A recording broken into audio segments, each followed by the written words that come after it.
1971년에 미국에서 사우스웨스트라는 회사가 항공사입니다. 1971년에 세계에서 처음으로 LCC라는 항공을 만들어내요. 로우 코스트 크리어에서 저가 항공사인데요. 처음에 저가 항공이 나오면 아 이거 위험한 거 아니야? 싼 게 비지떡이야. 이런 인식을 줬기 때문에 다 실패했는데 사우스웨스트가 저가 항공을 하면서도 네. 안전도 면에서는 미국의 유나이티드나 또는 다른 항공사보다 더 좋았어요. 그러면 왜 저가냐? 밥을 안 주고. 아. 그리고 또 거기에 뭐 커튼 같은 거 좀 덜 네. 고급으로. 그런데 비행기를 타는 사람이요. 저는 1등석 비행기를 타는 게 너무너무 아까워요. 그래요. 왜냐하면 1등석으로 한 달 정도 주면 그런데 그 비행기 곧 내리는데 특히 중국 가는 비행기의 비즈니스 클래스 한 두세 시간이 내리는 너무 아깝잖아요. 내리기가 싫어요. 이 1등석이요. 보통 그 이코노미석의 가격에 약 16배 정도 됩니다. 1등석이 16배까지 차이가 나요? 그러니까 그 보통 일반석의 4배가 저 우등석이 비즈니스 클래스고 네네. 비즈니스 클래스의 4배 정도가 퍼스트 클래스예요. 아, 그렇게 되는군요. 그러니까 4416. 네. 뭐 꼭 이게 이 원칙이 맞아 떨어지는 않은데 1등석 굉장히 비싸요. 그렇죠.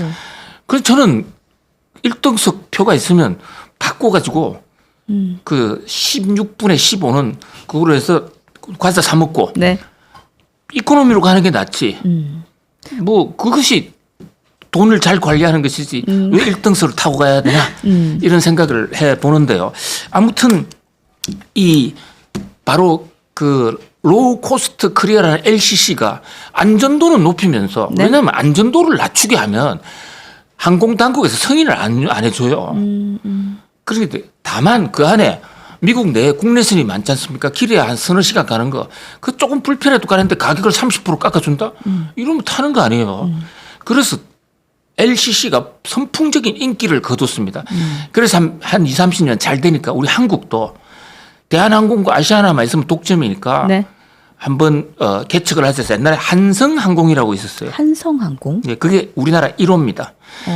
그리고 이제 2호로 제주도 사람들이 네. 제주도의 그 주민들의 가장 큰 애로사항이 육지에 한번 안전적으로 좀 나가보겠다는 건데 이 비행기가 제대로 운행을 하지 않거나 아니면 서울 사람이 왕복 비행기 표를 끊어서 들어오니까 네. 제주도 사람은 비행기 티켓팅이 잘 안 되는 거예요. 아, 그럴 수 있겠네요. 네. 과거에. 네, 그럴 수 있겠어요. 네. 그래서 우리 제주도에 비행기 한번 만들어 보자. 그것이 제주도 주지사 출마하거나 네. 국회의원 사람들의 만년 공약이었습니다. 근데 LCC가 생기니까 네. 이거 한번 해보자 해서 노무현 때 이게 된 것입니다. 그런데 이제 제주도가 50% 출자를 하고 네. 나머지 50% 카운터파트를 구한다 이러니까 갑자기 조리 퐁퐁 만들던 미항 만들던 이 회사가 네.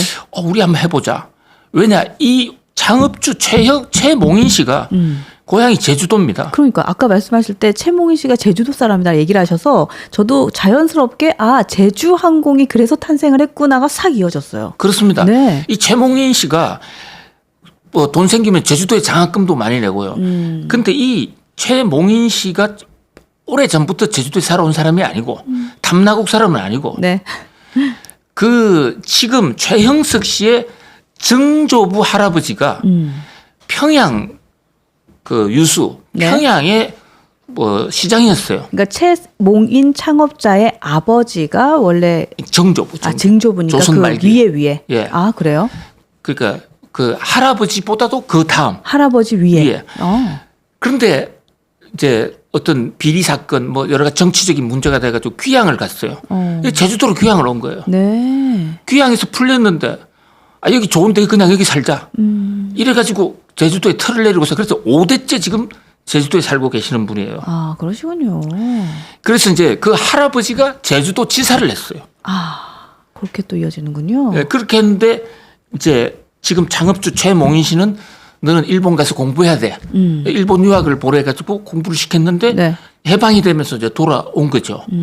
그래서 서울에 와서 인천 구로에서 이 애경 트리오를 만들면서 사업의 뜻을 가져왔는데 네. 이분이 1970년에 네. 갑자기 심장마비로 돌연사를 합니다. 그러니까 특별히 병도 없었다고 그래요. 하루아침에 갑자기 유언도 그렇게. 안 남기고 갑자기 사망한 겁니다. 그래요. 그것도 참 젊은 나이에. 애석하네요. 네. 원래 이 장영신 씨는 최몽인 씨의 부인이 아니었어요. 그래요? 첫 번째 부인이 따로 있어요. 두 번째 부인이에요? 예. 네. 우리 박정희 대통령도 첫 번째 그 유경수 여사가 첫 번째 부인이 아니잖아요. 그래서 그 지금 박정희 대통령은 첫 번째 부인에서 난 딸들이 네. 그 남산에 네. 한국 삭도라우스 케이블카 또 뭐 저 설악산에 케이블카 다 그 집안에 사고 있죠 지금. 그렇군요. 뭐 어쨌든 그건 그 아무튼. 네. 근데 이제 사별을 하고 딸이 하나 있는데 이제 다시 결혼을 했는데 그 최몽인 씨와 네. 장영신 씨의 나이 차이가 20살입니다. 나이 차이가 많이 나는군요. 19살 정도 차이가 나요. 네. 그러니까 이제 장영신 씨는 남편보다 오래 사는 데다가 나이 차이도 있으니까 지금 88세세요. 88세인데 그 초반부는 최몽인 씨가 했는데 이 그 항공기 회사 네. 들어갈 때 제주 항공할 때는 저는 장영신 씨 작품으로 봐요.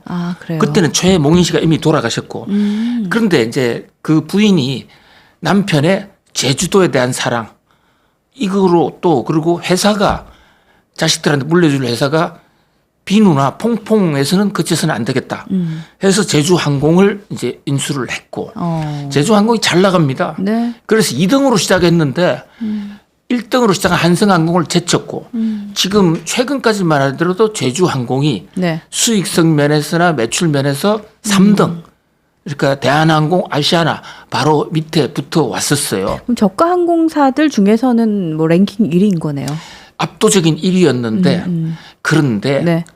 뭐 선거 나가고 이래서 그런지 아니면 최근에 좀 이 회사가 네. 좀 비틀비틀해요. 그래서 네. 그 이 제주 항공사 랭킹을 보면 네. 매출은 LCC 중에서 1등이 제일 많이 팔아요. 네. 근데 이익 면에서는 2등으로 지금 떨어져 있고 그리고 코로나 때 굉장히 안 좋았거든요. 그랬죠. 네. 그런데 지금 애경이 네. 주력 회사가 석유화학이잖아요. 애경 케미칼. 네. 근데 지금 석유화학 아작 지금 났죠. 곡소리가 나고 네. 있지 않습니까? 우리나라 케미칼은 다 아작이 났죠. 네. 지금. 롯데 네. 케미칼에서 보다시피 애경 케미칼 굉장히 어려워요. 그러니까 지금 애경 케미칼이 매출은 여전히 1등이지만 여기서 엄청난 적자거든요. 지금 그 애경그룹의 저희가 계열사 매출액을 한번 비교해봤는데 이거 보면서 말씀 나누면 좋을 것 같습니다. 그렇습니다. 네.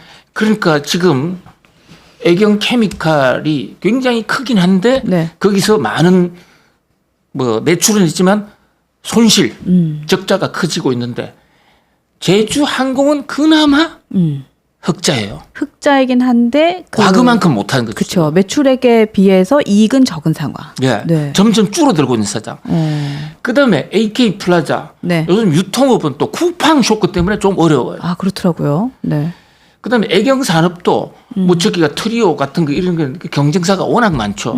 그리고 매출은 있지만은 흑자가 별로 안 나는. 그다음에 네. 이 애경홀딩스가 이제 지주회사, 애경 자산관리, 부동산 관리 회사인데 네. 여기서 그나마 돈을 내는 캐시카우가 제주항공밖에 없어요. 흑자가 줄었지만. 네. 근데 코로나 때 직접 탄을 맞았잖아요. 그랬죠. 비행기 못 타니까. 네. 그러니까 이 애경그룹을 살리기 위해서 제주항공을 네. 좀 혹사를 시킨 측면이 있어요. 그렇게도 봐야 되는군요. 그러니까는 정리를 하자면 애경그룹에서 어쨌든 캐시카우 역할을 하고 있는 제주항공 그리고 제주항공도 뭐 이익은 내고 있지만 그 이익의 그 범위가 좀 작아지다 보니 이거를 좀 가성비 있게 굴렸다. 그렇게 그러니까 봐야겠네요. 제주항공에서 흑자를 내야 한 푸자 더 벌어야 네. 그러면 다른 회사가 돌아간다. 애경케미칼 적자가 너무 크니까. 그러니까 그럼 제주항공에서 돈을 많이 버는 방법은 네. 임원 감축. 그다음에 또 이제 비행기는 네. 그냥 많이 뛰게 하는 거죠. 자, 이번에 사고가 난 737, 800 그 사고 나서 폭발된 그 비행기 네. 운항 시간을 보니까요. 네. 그 도표가 올라왔을 네, 건데. 저희가 시간을 지금 확인을 했는데 자막 11번입니다. 네. 항공사별로 이제 그 비행기 한 대당 얼마나 월 평균 운항을 하고 있는지 사용하고 있는지 이거 박사님께서 주신 자료입니다. 그렇습니다. 네. 그러니까 아시아나 같은 경우는 한 대가 한 달에 335시간 운행을 하는데 제주항공이 1등이죠. 네. 418시간. 아, 그러네요. 티웨이나 진에어보다도 훨씬 더 많이 운행을 하고 대한항공이나 아시아나처럼 저것을 FSC라고 그러는데 네. 풀 서비스 커리어라고 그래가지고 FSC보다는 훨씬 더 많은데 그 LCC 중에서도 1등이에요. 네. 이번에 사고가 난 항공기는 그 사고 나기 48시간 전에 1시간도 쉬지 않고 전 세계 13나라를 48시간에 갔다 왔더라고요. 13시간을 네. 세 나라를 갔다 왔다고요? 그러니까 태국 경유하고 뭐 쭉쭉쭉 경유하니까. 그치. 경유가 있으니까 그렇죠. 그래서 이번에도 태국에서 한국 들어올 때도 네. 좀 점검을 하는 게 좋지 않겠냐는 의견을 냈다는 사람이 있었다고 그래요. 그런데 뭐 그 조종사 측에서 네. 여기서 엉성하게 하느니 서울 가서 하는 게 낫고 좀 서울까지는 충분히 견딜 만하다. 이런 의견이 있었다고 그래요. 그런데 이제 일각에서는 이것은 증거는 없지만 일각에서는 좀 그래도 태국에서 여유 있게 그 비행기 그 승객들은 네. 5시간 쉬다 왔지 않습니까? 아, 그렇죠. 비행기는 계속 다른 사람 쉬다 나르면서 열심히 일하고 또 그 사람 또 태우고 온 거예요. 근데 저희가 이제 저도 뉴스를 보니까 보잉 747-800 요 기종이 사실은 6시간 정도 운행하는 거, 그러니까 운항을 할 때 이제 돈다고 하더라고요. 근데 말씀하셨던 13시간을 돌았다라고 하면 실제로 그 비행기가 돌 수 있는 것보다 더 많은 일을 했다라고 보는 것도 맞는 것 그게 같아요. 또 뭐 하루에 몇 시간을 돌아라 딱 정해져 있지는 않아요. 네. 그러나 기계든 사람이든 네.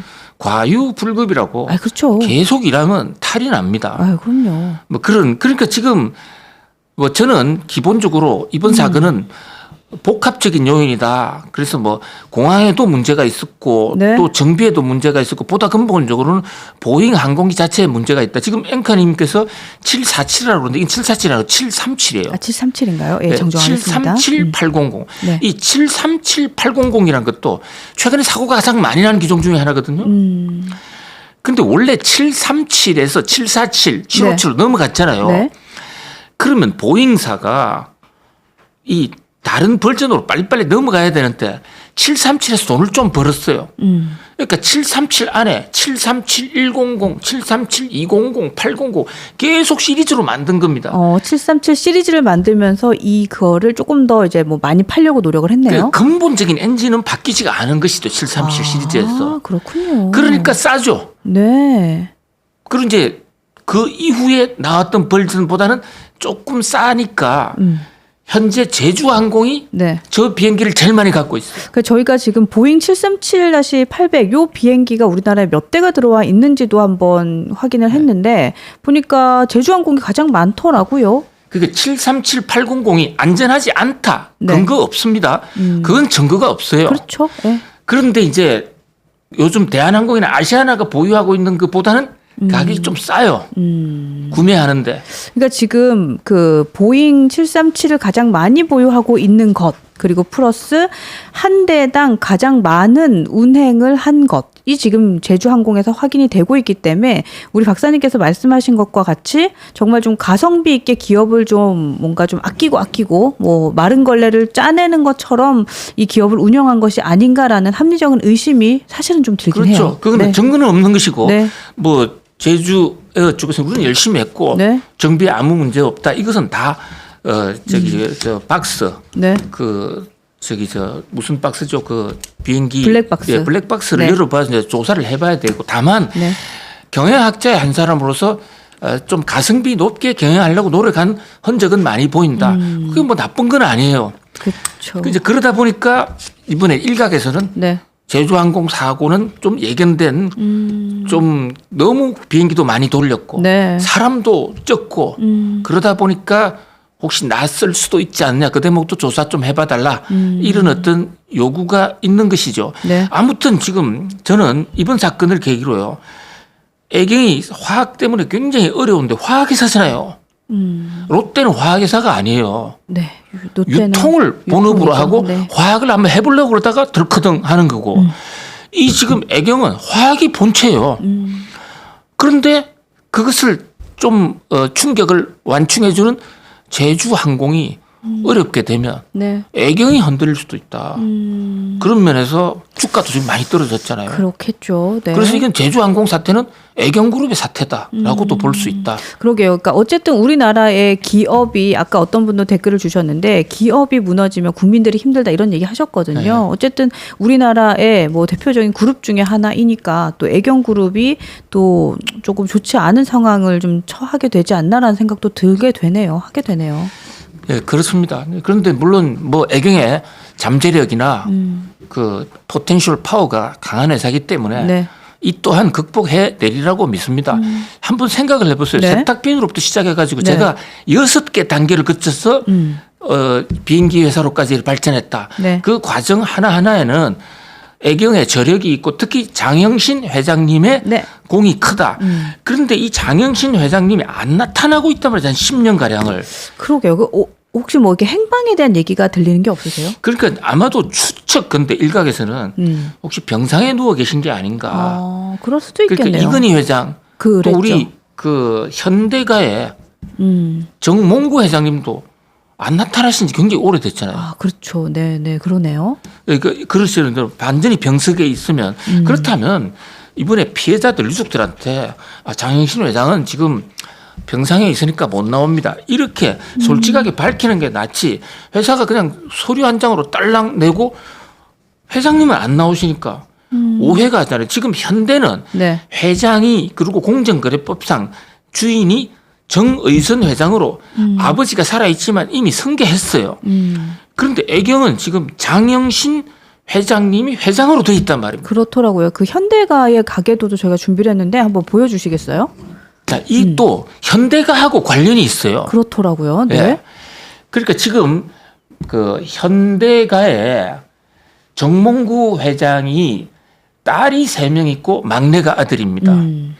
아들 낳기 위해서 딸, 그다음에 이제 아들 이런데 네. 큰 딸이 정성희, 둘째 딸이 정명희, 셋째가 정윤입니다. 네. 그런데 첫째 딸의 사내 아이 남자가 선동욱이라고 있는데요. 네.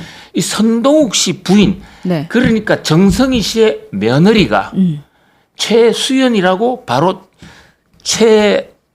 지금 그 방금 나온 네. 그 애경그룹. 애경그룹의 부회장, 네. 부회장. 총괄 부회장님, 네. 총괄 최형석. 부회장님의 딸이에요. 최형석의. 네. 그러니까 사돈이죠. 그러니까 정몽구 회장의 손자 사위가 되는 것이죠. 아, 또 그렇게 연결되는군요. 사위가 되고요. 네. 자, 정몽구 회장은 거기 둘째 딸이 정명희 씨인데 그 정명희의 그 아들, 네. 딸이 2명 있고 막내가 아들인데 아들이 정준인데 정준은 최근에 결혼했죠. 네. 리디아고하고. 리디아고 맞아요. 그 골프 선수. 예, 골프 맞나요? 선수. 네. 예, 골프 선수 리디아고는 고려대학교에 지금 아직도 재학 중이에요. 근데 그 리디아고하고 결혼했는데 리디아고와 그러니까 최형석 씨의 딸하고는 같이 동서지간 형님. 그러네. 동서. 형님 그 동서. 아우간, 네. 예. 네. 그렇게 관계가 되고 그 정몽구 회장의 네. 그러니까 딸이 정명이고 사위가 정태영인데 네. 저 정태영이가 여러분 혹시 조금 연식 있으신 분은 옛날에 수학책을 수학의 정석이나 수학의 완성이라는 그 수학 과외 그쵸. 그러니까 사전처럼 생긴 예. 책, 네, 있죠. 그렇죠. 수학의 그거 보고 정석. 공부한 사람들이 많아요. 네. 그게 종로학원 원장이 만든 책이거든요. 네. 종로학원 원장이 정태영 씨 아버지예요. 아, 그래요. 예. 아, 이것도 재밌네요. 그래서 이제 그 사돈이 되면서 그 정태영 씨가 네. 그 지금은 종로학원을 팔았어요. 아무튼 그렇게 되는 집안이고 이제 거기에 막내 아들 정의선 씨 쪽으로 승계가 되고 있는데 어쨌든 애경이 네. 현대가하고 사돈 집안이다. 네. 네. 그 첫 번째 아들. 그다음에 또 이 최영석 씨는 네. 딸이 있는데요. 네. 딸이 세아그룹의 회장님하고 결혼을 했어요. 아, 그러니까 세아하고도 또 사돈지간이네요. 예. 그쪽은 바로 세아그룹의 총수님의 부인이에요. 뭐 그 밖에도 네. 우리나라의 재벌들은 이렇게 이제 파고 들어가면 이래저래인데 특히 이제 주목되는 사람이 바로 포스코 그룹. 포스코? 예. 아, 포스코요? 포스코 그룹 장인하 씨. 지금 현재 현직 회장이잖아요. 예. 네. 그분이 바로 장영신 씨의 조카예요. 아, 그러니까 애경그룹의 조카가 지금 현재 포스코의 장인하 회장이네요. 그렇게 얘기하기는 좀 어렵죠. 왜냐하면 장영신 씨의 애경그룹은 네. 채식 거잖아요. 하긴 그렇죠. 그러니까 애경그룹을 네. 그 지금 저 포스코의 네. 장인하 회장 거라고 보기는 어렵고요. 네, 네, 그렇죠. 그러니까 장영신 씨의 친정이 장신의 가문인데 아. 장신의 가문 중에 8명의 형제가 있어요. 네. 아들, 딸. 그런데 그 중에서 장인하 씨가 첫째 아들의 외아들이에요. 그러니까 장씨 가문의 장손인 것이죠. 그러네요. 아, 또 그렇게 연결이 되는군요. 그러니까 장씨 가문의 장손이니까 장영신 씨 입장에서는 네. 자기 친정의 그 가문 선계자가 장인하 씨인 것이죠. 아, 그렇게 되는군요. 그래서 최근에 네. 올 봄에 포스코 홀딩스에서 네. 장인하 씨가 회장으로 선임됐을 때 애경 관련 주가가 폭등한 적이 있습니다. 아, 그렇게 연결이 물론 돼서 그렇군요. 장인하 네. 회장님은 사사로이 네. 뭐 주고받는 사람은 아니라고 믿지만 시장에서는 이거 관련 있는 거 아니야? 그래가지고 굉장히 뭐 경우에 따라서는 뭐 저 포스코가 애경 제품을 더 쓸 수도 있는 거 아니냐? 그럼 매출이 늘 거 아니냐?라고 기대한 증권 시장은 그런 거를 연구하는 사람들이 있거든요. 그런데 제가 이런 얘기를 왜 말씀을 드리냐면요. 우리가 경제 생활을 잘 하려면 네. 기업을 잘 알아야 됩니다. 그래 어떤 제품 안심하고 비행기를 타더라도 내가 제주항공을 탔는데 그 제주항공을 운영하고 있는 오너가 누군지도 모른다. 이게 말이 안 되는 거죠. 그리고 그것을 알아야 경제적인 것뿐만 아니라 그렇게 소비자들이 오너가 누군지까지 알고 판단을 해주면 그 오너들이 겁이 나서라도 자기 회사를 잘 가꿔요. 그러니까 사회 전체가 잘 되는 것이죠. 그리고 주식 투자를 할 때는 특히 인맥 관계 네. 이거를 모르면 주식 투자하기가 어렵다 이렇게 볼 수가 있는 것입니다.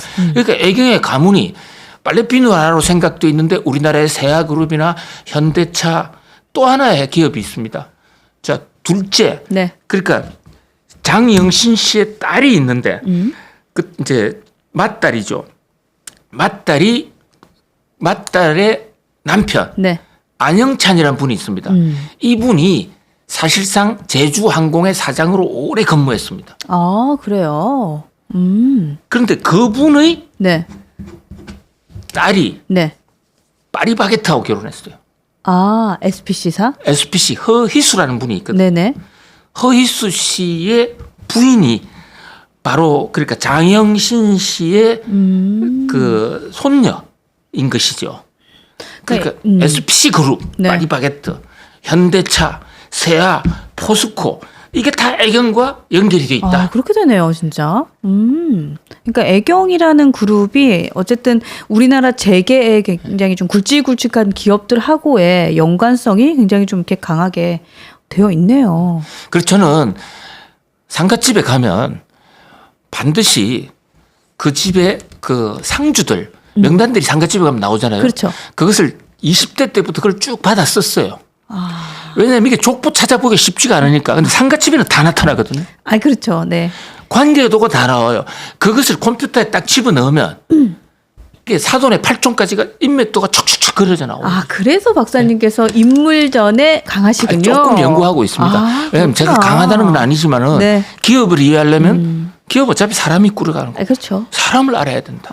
이게 굉장히 중요하다 이렇게 보여집니다. 그러니까요. 제가 이제 마지막 질문이 돼야 될 것 같은데, 어쨌든 제주항공 참사를 두고 이제 유가족들의 위로가 이제부터는 좀 시작이 돼야 될 것 같은데, 정부와 여당과 야당 모두 원인 규명 또 유가족 지원에 최선을 다하겠다는 입장입니다. 근데 현실적으로는 뭐 제주항공에서 보험이 들어져 있을 테니까 제주항공의 보험사에서 어떻게 배상의 책임을 가져가느냐 이게 좀 현실적인 지원이 될 것 같은데 일단 이 부분에 대해서도 좀 설명이 필요할 것 같습니다. 주식 투자하시는 분은 좀 참고할 필요가 있습니다. 그러니까 제주항공 사고가 났다면 다음날 제주항공 주가 떨어져야 될 거야. 이거는 누구나 다 아는 정보이기 때문에 이것은 사실은 유용한 정보가 아니에요. 그러면 여기서 보험 드는 회사가 어디야? 자, 이 제주항공의 보험을 삼성화재가 55% 가장 많이 들고 있습니다. 그러네요. 삼성화재가 돈을 제일 많이 물어내야 돼요.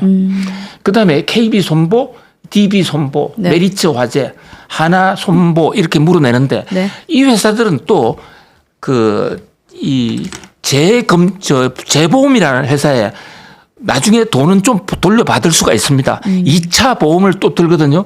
그럼에도 불구하고 이 보험사들은 단기적으로 경제적으로 타격도 있고 이제 이런 사고가 나면 다음부터 보험을 해줄 때 자기가 내는 수수료가 좀 더 올라가거든요. 이런 건 참고할 필요가 있다. 그다음에 이제 보험사가 일단 배상은 해줄 거예요. 그러나 보험사 배상이 한도가 있기 때문에 이번에 사고가 보면요. 자, 아직까지 조사 결과는 좀 이따 나오고 이제 한참 블랙박스를 열어봐야 되겠지만 세 가지 측면에서 조사해 볼 수가 일단은 보잉사 항공기가 문제가 있을 수가 있다. 737, 805. 그다음에 두 번째가 과연 제주항공에서 정비를 제대로 했느냐. 그다음에 무안공항. 이게 처음부터 말들이 많았습니다. 그러니까요. 아까 저희 댓글에서도 어느 분이었죠? 이제 포리님이었나요? 이제 댓글을 올려주셨는데 전남 무안국제공항 참사 맞습니다. 제주공항이 공중에서 폭발해서 추락된 게 아니지 않습니까? 애초에 철새 도래지에 공항을 세운 것부터 타 공항에 비해 짧은 활주로도 문제가 있었고 특히나 외신들이 입을 모아 지적한 콘크리트 둔덕이 이번에 대참사를 불러왔다고 평가합니다. 뭐 이런 글 주셨더라고요. 그렇습니다. 경제적 타당성을 충분히 검토하지 않고 만드는 상당히 정치적 배려가 정치가 중요합니다. 정치적 배려도 해야 되죠. 그러나 그것을 좀 더 과학적으로 했으면 지금 그 무안공항에서는요. 무안공항에서 외국으로 날아다니는 전기선 비행기가 한 대도 없어요. 이상하잖아요. 비행기가 한 대도 없는데 왜 사고가 났어요? 그렇죠. 이상하죠. 왜 났느냐? 여행사에서 전세기를 띄운 겁니다. 그러니까 이게 여행 상품이었다고 하더라고요. 그러니까 평소에 무안과 방콕을 가는 비행기는 아예 없어요. 그러니까 제 얘기는 무안 공장이 평소에 놀고 있었다는 겁니다. 놀고 있었는데 갑자기 이제 그 전세기를 띄우니까 물론 전세기도 필요하죠. 그런데 좀 더 경제적으로 잘 연결했다면 그러니까 경제적 타당성도 물론이거니와 공항이 잘 되려면 사람들이 자주 다니면 거기에 보안 시설도 잘 활성화되고 이러는데 한 번씩 비행기가 가다 보니까 준비 상태도 조금 그리고 결정적인 것은 무엇보다 결정적인 것은 거기에 지금 콘크리트 벽을 거기 쳐놓으면 어떡합니까? 그게 방위각 잡는 레이더인데요. 왜 콘크리트 벽을 쳤느냐? 그게 바람에 날려가거나 또 그러니까 경제적으로 좀 안전하게 싸게 한다는데 다른 나라 공항이나 인천공항 이런 데는요. 평지에 그냥 해놓고 바람에도 날려가도록 해놓은 겁니다. 그래야 다른 비행기가 와서 지나갈 때 방위각 라이더를 뚫고 지나가서 많이 살렸어요. 그런 면에서 특히 똑같은 보잉 비행기가 그 제주항공 사고 날 때 핀란드에서도 보잉기가 그 랜딩 기어가 안 나와서 동체 착륙을 했습니다. 동체 착륙 한 명도 안 죽었어요. 거기서는 핀란드에서는 동체 착륙으로 인한 사고의 희생자는 없었어요? 똑같은 비행기거든요. 그래요? 그리고 우리나라 조종사들이 기술이 세계 최고의 수준이에요. 공군 근무를 많이 하셨기 때문에 이번에 사고 내신 분들도 뭐 무사고 운전 기록이 세계적인 수준인 분들이더라고요.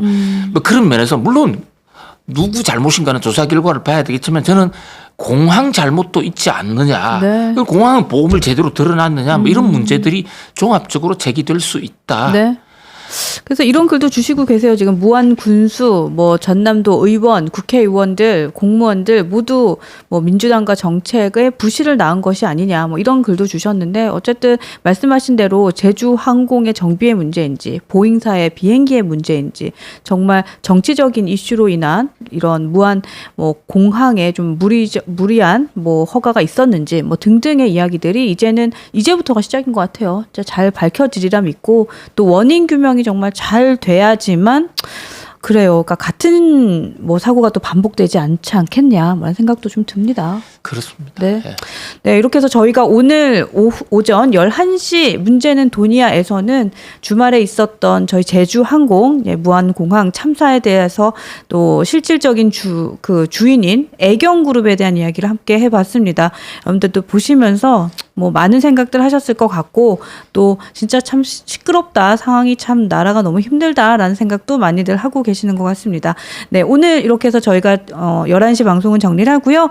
오후 2시에는요. 오늘 저희가 스킨 인 더 게임 공짜는 없다. 김형주 전 의원과 함께 하는 시간인데 오늘 김형주 전 의원께서 그러니까 해외 출장 일정이 있으세요. 그래서 제가 대신해서 진행을 합니다. 오늘 하루는 제가 땜빵으로 진행을 하니까 2시 스킨 인 더 게임 공짜는 없다도 함께 해주시고요. 또 오후 4시에는 정정당당 김종혁 국민의힘 전 최고위원인 김종혁 전 최고위원 함께 할 예정인데 오늘 오후 4시 방송은 저희 2024년 뉴스엔진 라이브 마지막 방송입니다. 그래서 특집으로 준비를 했고요. 송영훈 전 대변인도 함께 출연을 할 예정입니다. 그러니까 오늘 오후 2시 4시 방송도 함께 해주시면 오늘 잘 같이 올해를 마무리하도록 하겠습니다. 자, 좋아요 안 누르고 오신 분들 계시죠? 좋아요 눌러주시고요. 또 응원은 댓글로 많이 해주시면 좋을 것 같습니다. 자, 함께 해주신 여러분들 감사하고요. 오늘 여기까지 할게요. 고맙습니다. 박사님 감사합니다. 감사합니다. 새해 복 많이 받으세요. 새해 복 많이 받으세요.